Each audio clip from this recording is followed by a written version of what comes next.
وَلَوْ كَانُوا فِيكُمْ مَا قَاتَلُوا إِلَّا قَلِيلًا، اور اگر یہ تمہارے اندر ہوں بھی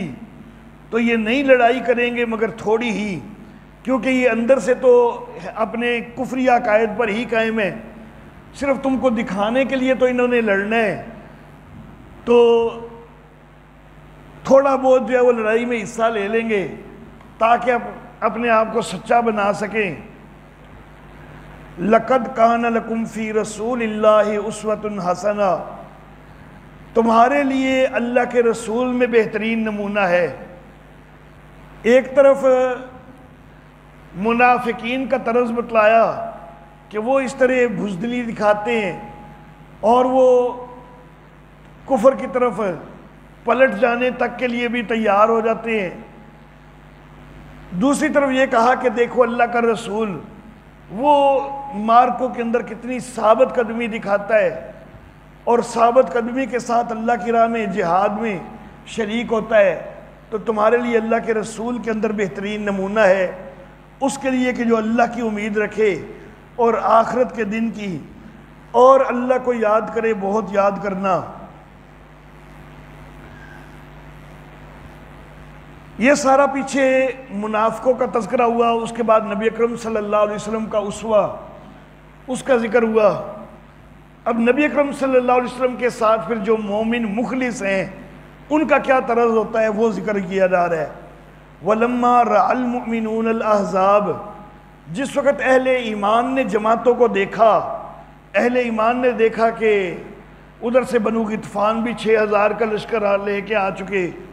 قریش بھی 4000 کا لشکر لے کے آگے،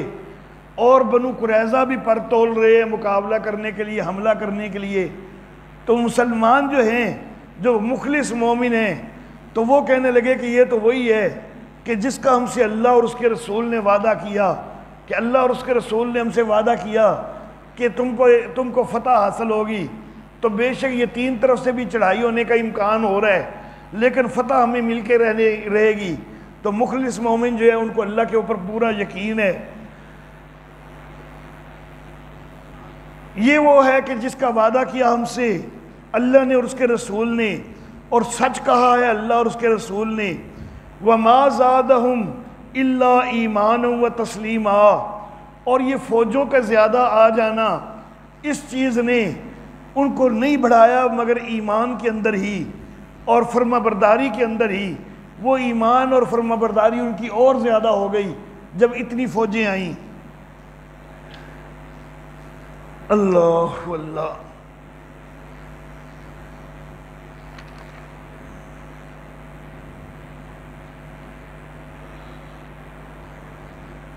جس وقت یہ ہر طرف سے جو ہے وہ چڑھائی کا ماحول بن گیا، ایک صحابی جو کہ اس وقت موقع پر مسلمان ہوئے، بنو غطفان کے ساتھ وہ آئے تھے، حضرت نعیم رضی اللہ تعالی عنہ بنو غطفان کے ساتھ آئے تھے، مسلمانوں سے لڑنے کے لیے آئے تھے، لیکن یہاں آ کر اسلام سے متاثر ہو گئے اور چھپ کر نبی اکرم صلی اللہ علیہ وسلم کی خدمت میں حاضر ہو گئے، اور نبی اکرم صلی اللہ علیہ وآلہ وسلم سے عرض کیا کہ آیا تو تھا میں بنو غطفان کے ہمراہ آپ کے مقابلہ کے لیے، لیکن اللہ رب العزت نے میرے دل میں اسلام کی حقانیت ڈال دی ہے، میں مسلمان ہو گیا ہوں، لیکن قریش کو یا بنو غطفان کو جو میرے قبائل ہیں ان کو کوئی پتہ نہیں میرے مسلمان ہونے کا، تو اگر اس حالت میں کوئی اسلام کی خدمت کر سکتا ہوں میری کوئی ڈیوٹی لگا دیجئے۔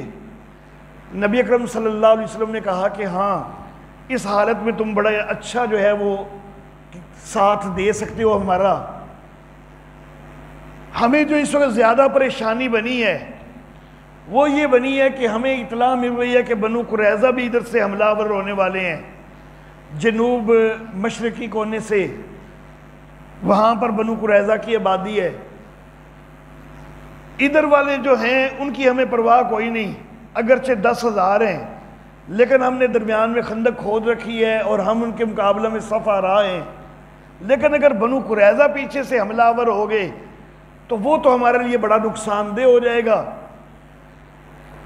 تو کسی طرح کوئی ایسا انداز اختیار کرو کہ بنو قریظہ کی اور ان کی آپس میں پھوٹ پڑ جائے، بنو قریظہ ان کا ساتھ دینے کے لیے تیار نہ ہو۔ حضرت نعیم نے کہا کہ یہ میرے لیے کوئی مشکل نہیں ہے، کیونکہ بنو قریظہ کے ساتھ میرے پرانے دوستانہ تعلقات ہیں،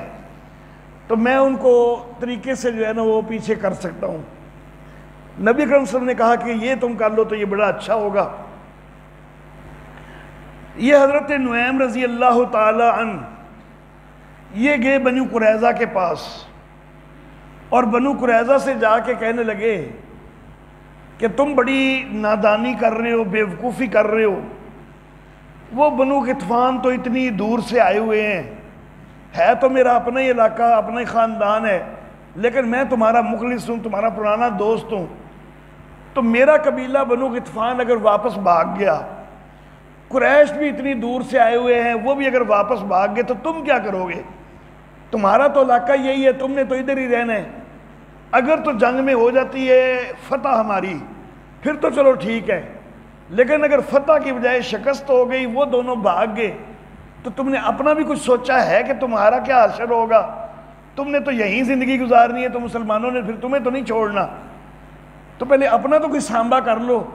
اس کے بعد جو ہے وہ ساتھ دینا ان کا۔ انہوں نے کہا کہ بات تو آپ ٹھیک کہہ رہے ہیں، تو کیا ہمیں مشورہ ہے، کیسے ہم اپنا کوئی تحفظ کریں؟ تو حضرت نعیم نے کہا کہ تم ایسا کرو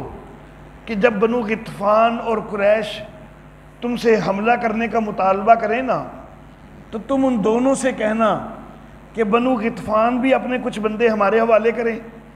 قریش بھی اپنے کچھ بندے ہمارے حوالے کریں، ان بندوں کو تم بنانا یرغمال، تو پھر بنو غطفان بھاگ نہیں سکیں گے،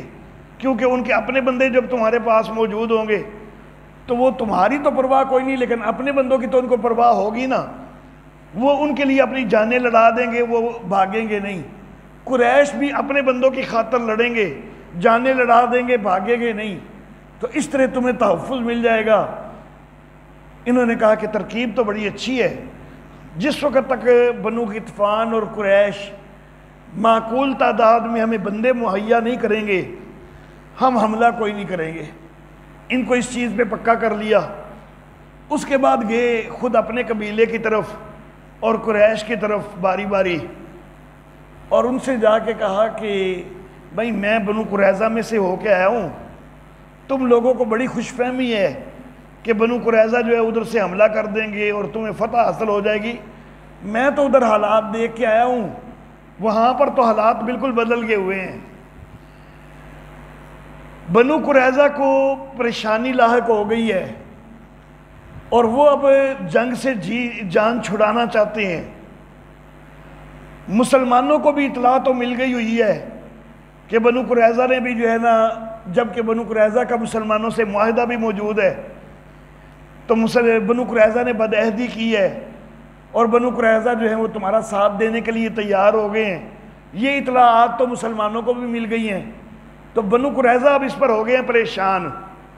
تو بنو قریظہ نے یہ سوچا ہے کہ وہ مسلمانوں سے صلح کر لیں، اور اس کا طریقہ انہوں نے یہ سوچا ہے کہ تم دونوں سے، قریش سے بھی اور بنو غطفان سے بھی انہوں نے مانگنے ہیں کچھ بندے، اور وہ بندے انہوں نے کر دینے مسلمانوں کے حوالے، تو مسلمان تمہارے بندوں کو قتل کریں گے اور وہ مسلمانوں کے ساتھ صلح کر لیں گے تمہارے بندے پکڑوا کے۔ تو خیال کرنا اگر بنو قریظہ کچھ بندوں کا مطالبہ کرے نا تو بندے ہرگز نہ دینا۔ انہوں نے کہا کہ ہاں یہ تو تم صحیح بتا رہے ہو، اگر وہ کوئی ایسا منصوبہ رکھتے ہیں تو ہم کیوں بندے دیں گے اپنے۔ بہرحال جمعہ کی رات کو پیغام بھیجا بنو غطفان نے اور قریش نے بنو قریظہ کو کہ صبح جو ہے وہ حملہ آور ہو جائیں۔ تم ادھر سے حملہ کر دو، کل ہفتے والے دن ہم ادھر سے حملہ کر دیتے ہیں۔ بنو قریظہ نے کہا کہ ایک بات تو یہ ہے کہ کل ہفتے کا دن ہے، اور ہم یہودی لوگ جو ہیں ہمارے نزدیک ہفتے کا دن جو ہے وہ متبرک دن ہے، اور اس کے اندر کوئی لڑائی وغیرہ ہم نہیں کر سکتے، تو کل تو کوئی نہیں، لیکن پرسوں چلو ہم حملہ کر سکتے ہیں، لیکن ہماری شرط ہے کہ تم دونوں جو ہے اپنے کچھ بندے ہمارے حوالے کرو۔ جس وقت یہ پیغام گیا نا بنو غطفان اور بنو قریش کی طرف، تو انہوں نے کہا کہ ہاں نعیم سچ ہی کہتا تھا،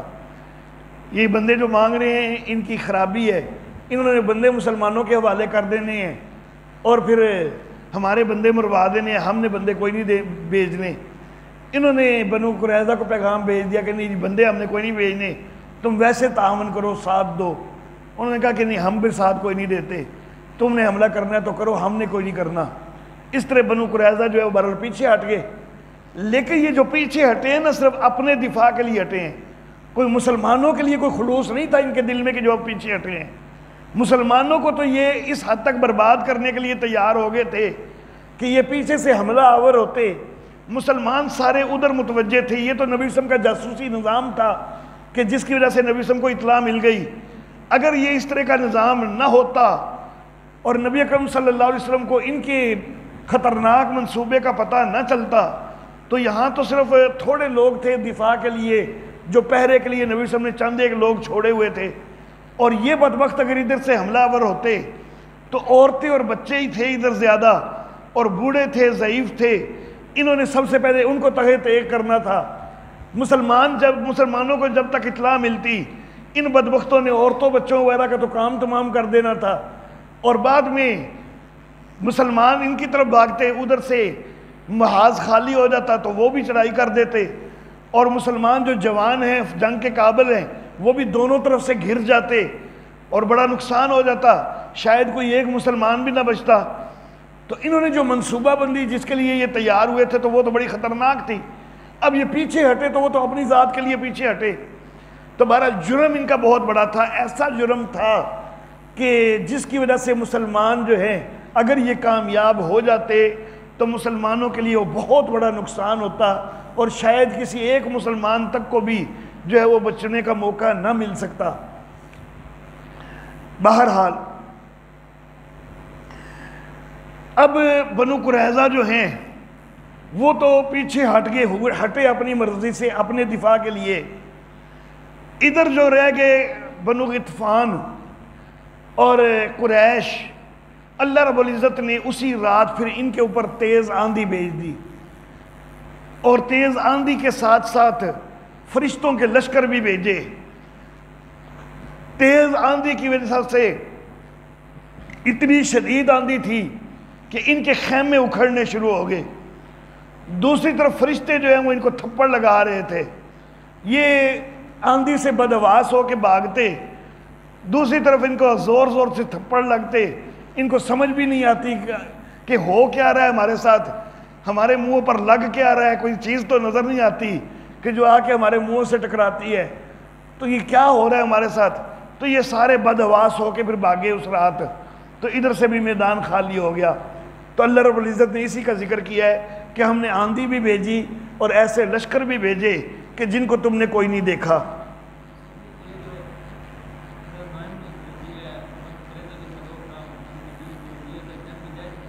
جی نبی اکرم صلی اللہ علیہ وسلم فرمایا کہ الحرب خدعۃ، جنگ جو ہے وہ دھوکہ ہے، تو جنگ کے اندر اس طرح کا دھوکہ دینا جائز ہوتا ہے دشمن کو۔ اچھا جی، کئی چیزیں جو عام حالات میں جائز نہیں ہوتی جنگ کی حالت میں وہ جائز ہوتی ہیں۔ مسلمان کے لیے تکبر، فخر کا انداز اختیار کرنا قطعاً جائز نہیں، لیکن جنگ کے حالت میں ثواب ہے تکبر والا انداز اختیار کرنا، صرف جائز ہی نہیں بلکہ ثواب ہے کہ دشمن کے اوپر روب ڈالنے کے لیے اکڑ اکڑ کے چلو، پتہ چلے دشمن کو کہ ان کے اندر بڑی ہمت ہے، وہاں پر سے نرمی اور عاجزی سے نہ چلو۔ تو کئی چیزیں جنگ کی حالت میں جو ہے وہ جائز ہو جاتی ہیں۔ ریشم عام حالات میں منع ہے مرد کے لیے، لیکن جنگ کے اندر ریشمی لباس جو ہے وہ جائز ہو جاتا ہے کہ اس سے دشمن کا وار جو ہے وہ ریشمی لباس سے پھسل سکتا ہے، دفاع ہو جاتا ہے انسان کا۔ تو کئی چیزیں جنگ میں جو ہے وہ جائز ہو جاتی ہیں. تو اس طرح کے جو ہے وہ منصوبہ بندی کرنا کہ جس سے وہ لوگ دھوکے میں آ جائیں تو یہ بھی جائز ہے. من المؤمنین رجال صدقوا ما عاہدوا اللہ علیہ، مومنوں سے کئی وہ ہیں کہ جنہوں نے سچ کر دکھایا، جو اللہ کے ساتھ انہوں نے وعدے کیے تھے. فَمِنْهُمْ مَنْ قَضَىٰ نَحْبَهُ، کئی تو وہ ہیں کہ جو اپنی ذمہ داری پوری کر چکے. وَمِنْهُمْ مَنْ يَنْتَظِرُ، اور کئی وہ ہیں کہ جو انتظار کر رہے ہیں. صحابہ کرام رضوان اللہ علیہم اجمعین کی اللہ تعریف فرما رہے ہیں کہ ایک تو وہ منافق تھے نا، کہ منافقوں نے تو اللہ سے وعدے بھی کیے تھے کہ آئندہ کبھی جنگ کا موقع ملا تو ہم پیٹھ دیر کے نہیں بھاگیں گے، لیکن اب پھر وہ جو ہے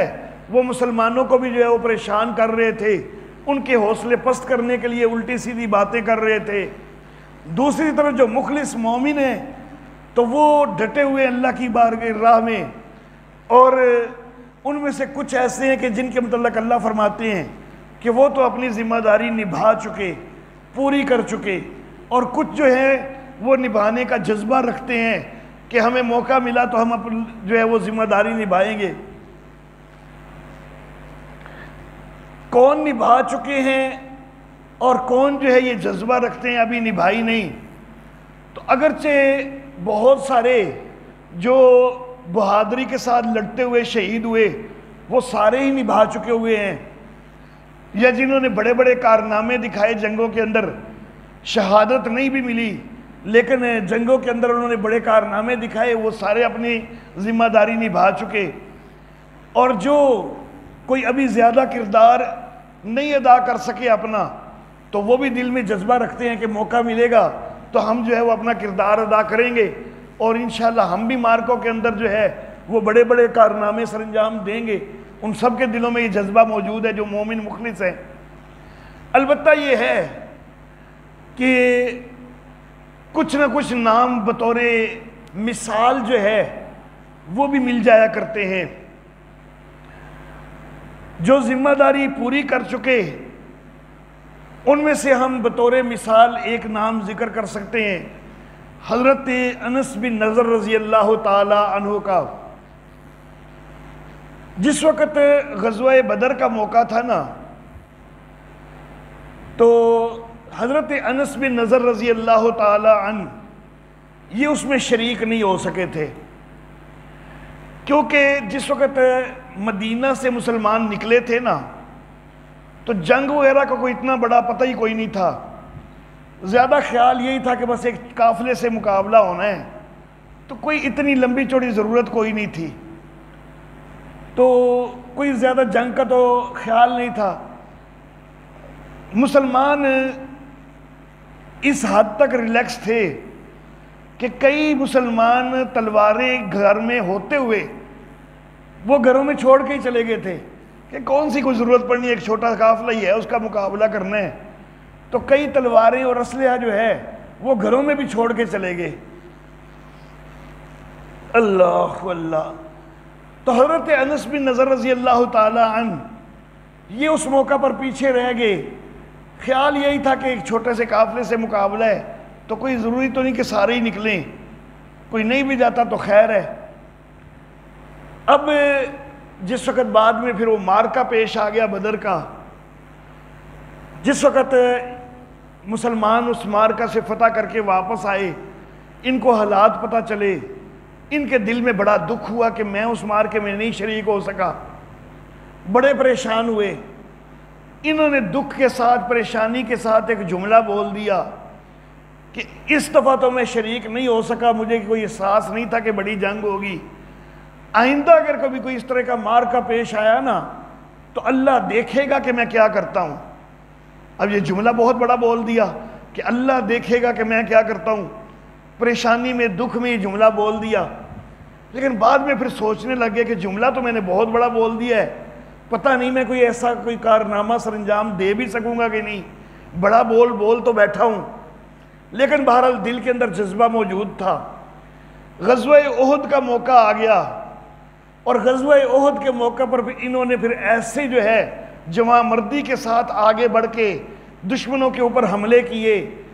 کہ جس وقت ایک دفعہ مسلمانوں کے قدم اکھڑے بھی تھے اور کئی جوان مسلمان بھاگنے پر بھی مجبور ہوئے تھے، حضرت انس ابن نضر رضی اللہ تعالیٰ عنہ اس وقت بھی جو ہے وہ دشمنوں کے اوپر حملے کیے جا رہے تھے اور آگے بڑھے جا رہے تھے، یہاں تک کہ حضرت عمر فاروق رضی اللہ تعالیٰ عنہ جیسا صحابی وہ یہ کہنے پر مجبور ہوا کہ حضرت عمر فاروق نے یہ بات کہی کہ آج انس بن نضر نے تو وہ کچھ کیا جو ہم سے بھی نہیں ہو سکا۔ حالانکہ حضرت عمر فاروق وہ بھی تو ایک بہت بڑے جنگجو ہیں، وہ معمولی شخصیت تو نہیں ہے، لیکن انہوں نے یہ کہا تھا کہ آج انس بن نضر نے جو کچھ کیا ہے وہ تو مجھ سے بھی نہیں ہو سکا، ہم سے بھی نہیں ہو سکا۔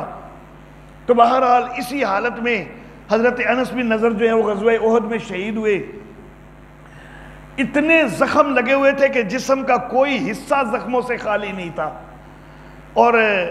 اس حال میں شہید ہو کے تو یہ اس کا مصداق بن گئے کہ جو اپنی ذمہ داری نبھا چکے۔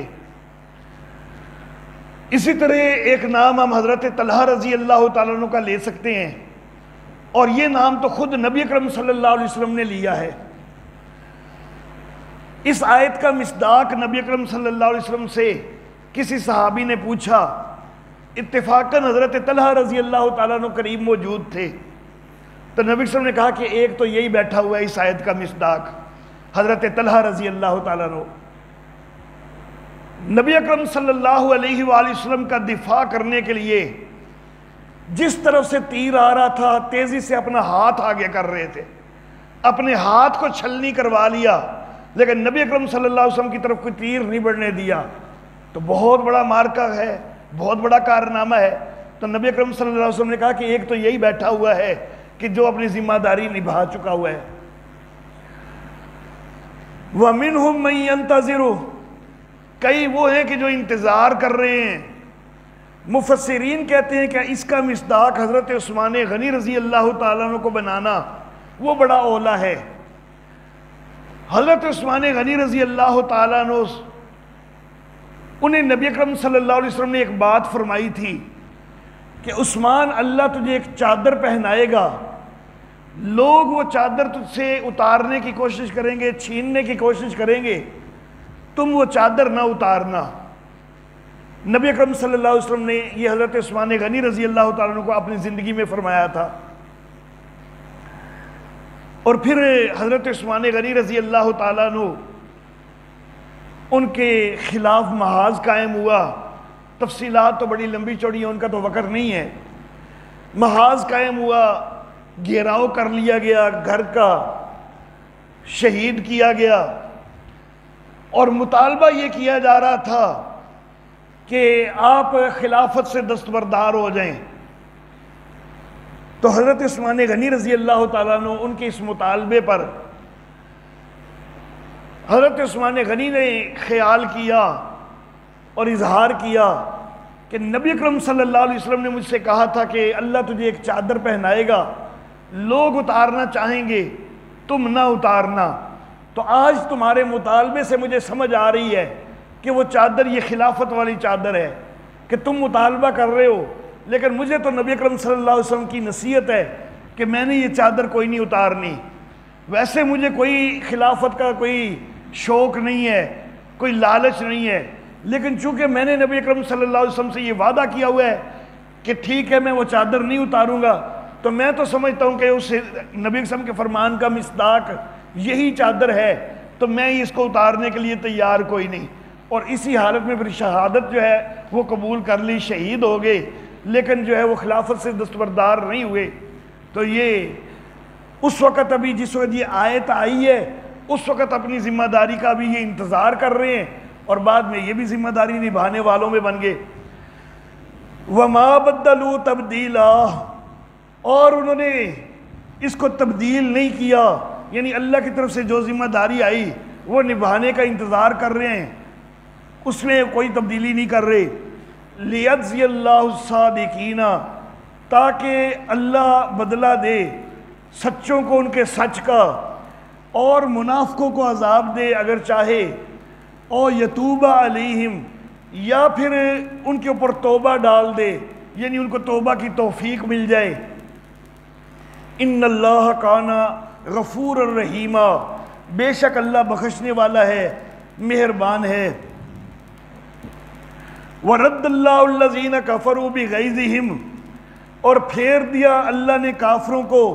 ان کے غصے میں کہ وہ کوئی خیر نہ پا سکے، اور اللہ کافی ہو گیا مومنوں کے لیے لڑائی کو۔ وَكَانَ اللَّهُ قَوِيًّا عَزِيزًا، اور اللہ زور والا ہے، زبردست ہے۔ وَأَنزَلَ الَّذِينَ ظَاهَرُوهُم مِّنْ أَهْلِ الْكِتَابِ مِنْ سَيَاسِيهِمْ، پیچھے سارا غزوہ احزاب کا تذکرہ آ رہا تھا، یہاں اب غزوہ بنی قریظہ کا تذکرہ ہے۔ غزوہ احزاب کے دوران جو بنو قریظہ کا کردار تھا وہ میں سارا تفصیل سے ذکر کر چکا ہوں کہ جس طرح وہ مسلمانوں کے خلاف نکلنے کے لیے تیار ہوئے تھے، جبکہ ان کا مسلمانوں کے ساتھ معاہدہ بھی موجود تھا کہ جس معاہدے کے اندر یہ لکھا ہوا تھا کہ کوئی بھی لوگ اگر مدینہ کے اوپر چڑھائی کریں گے، خواہ وہ مسلمانوں کی وجہ سے چڑھائی کرتے ہیں یا یہودیوں کی وجہ سے چڑھائی کرتے ہیں، تو سارے مل کر جو ہے ان کا مقابلہ کریں گے، مدینہ کا دفاع کریں گے۔ تو اس معاہدے کی روح سے تو ان کے اوپر لازم تھا کہ مسلمانوں کا ساتھ دیتے، لیکن یہ الٹا جو ہے یہ کافروں کا ساتھ دینے کے لیے تیار ہو گئے، اور تیار بھی اس انداز میں ہوئے کہ اگر یہ بدبخت کامیاب ہو جاتے تو مسلمانوں کے لیے بہت بڑا نقصان ہو جاتا، شاید کوئی ایک مسلمان تک بھی زندہ نہ بچ سکتا۔ تو ان کی اس بدعہدی اور غداری کی وجہ سے غزوہ احزاب کے فوراً بعد جو ہے وہ غزوہ بنی قریظہ پیش آیا ہے۔ حمراء الاسد تک نبی اکرم صلی اللہ علیہ وسلم نے تعاقب کیا تھا قریش کا۔ پھر جب نبی اکرم صلی اللہ علیہ وسلم واپس آئے تو واپس آ کے نبی اکرم صلی اللہ علیہ وآلہ وسلم آپ اپنے ہتھیار وغیرہ اتار رہے ہیں یا اتار چکے ہیں، غسل کیا ہے، تو جبریل امین آ گئے، اور جبریل امین آ کے کہنے لگے کہ آپ نے تو جلدی ہتھیار اتار دیے، ہم فرشتوں کی جو فوج ہے ہم نے تو ابھی ہتھیار نہیں اتارے۔ نبی اکرم صلی اللہ علیہ وسلم نے کہا کہ کیوں، کیا اللہ کا حکم کسی اور کے اوپر چڑھائی کرنے کا ہے؟ تو حضرت جبریل نے کہا کہ آپ کو معلوم ہی ہے کہ بنو قریظہ نے کتنی بڑی بدعہدی کی ہے، تو اللہ کا حکم ہے کہ ان کا گھیراؤ کیا جائے اور ان سے مقابلہ کیا جائے۔ تو نبی اکرم صلی اللہ علیہ وآلہ وسلم نے صحابہ کرام کو حکم دیا باہر نکل کے کہ جلدی جو ہے وہ سب تیاری پکڑو اور بنو قریظہ کا جو ہے وہ محاصرہ کرنا ہے، تیزی سے نکلو، عصر کی نماز وہاں جا کے پڑھنی ہے، بنو قریظہ کا محاصرہ کرنا ہے۔ تو صحابہ کرام تیزی سے نکلے۔ بہرحال اس موقع پر اب عصر کی نماز نبی اکرم صلی اللہ علیہ وسلم کے الفاظ یہ تھے کہ بنو قریظہ کے محلے میں جا کے پڑھنی ہے، ان کا محاصرہ کر کے پڑھنی ہے۔ راستے میں نماز قضا ہونے کے قریب ہو گئی، کیونکہ مسلمانوں نے اگرچہ جتنی بھی کوشش کی جلدی نکلنے کی، کچھ نہ کچھ تو وقت لگ گیا، کیونکہ ہتھیار وغیرہ کئی اتار چکے ہوئے تھے، اب دوبارہ جو ہے وہ سارا تیاری کرنے میں کچھ نہ کچھ تو وقت لگ گیا۔ تو نماز قضا ہونے کے قریب ہو گئی، ابھی بنو قریظہ کے محلے میں پہنچے تھے کوئی نہیں، تو یہاں پر اب دو گروہ ہو گئے۔ کچھ صحابہ کرام کہنے لگے کہ نبی اکرم صلی اللہ علیہ وسلم کے الفاظ یہ تھے کہ عصر کی نماز ان کے محلے میں جا کے پڑھنی ہے، تو اب بے شک قضا بھی ہو جائے نا، ہم نے ادھر جا کے ہی پڑھنی ہے، کیونکہ نبی صلی اللہ علیہ وسلم کے لفظ جو ہیں ان کے اوپر ہم نے پورا عمل کرنا ہے۔ دوسرے صحابہ کرام یہ کہنے لگے کہ بھائی نبی اکرم صلی اللہ علیہ وسلم کے ٹھیک ہے لفظ یہی تھے، لیکن آپ کی مراد وہ یہ تھی کہ جلدی نکلو، صرف جلدی نکلنے کے لیے آپ نے یہ انداز اختیار کیا ہے کہ عصر وہاں جا کے پڑھنی ہے، تو جتنی ہم سے جلدی ہو سکی وہ تو ہم نکل ہی آئے ہیں،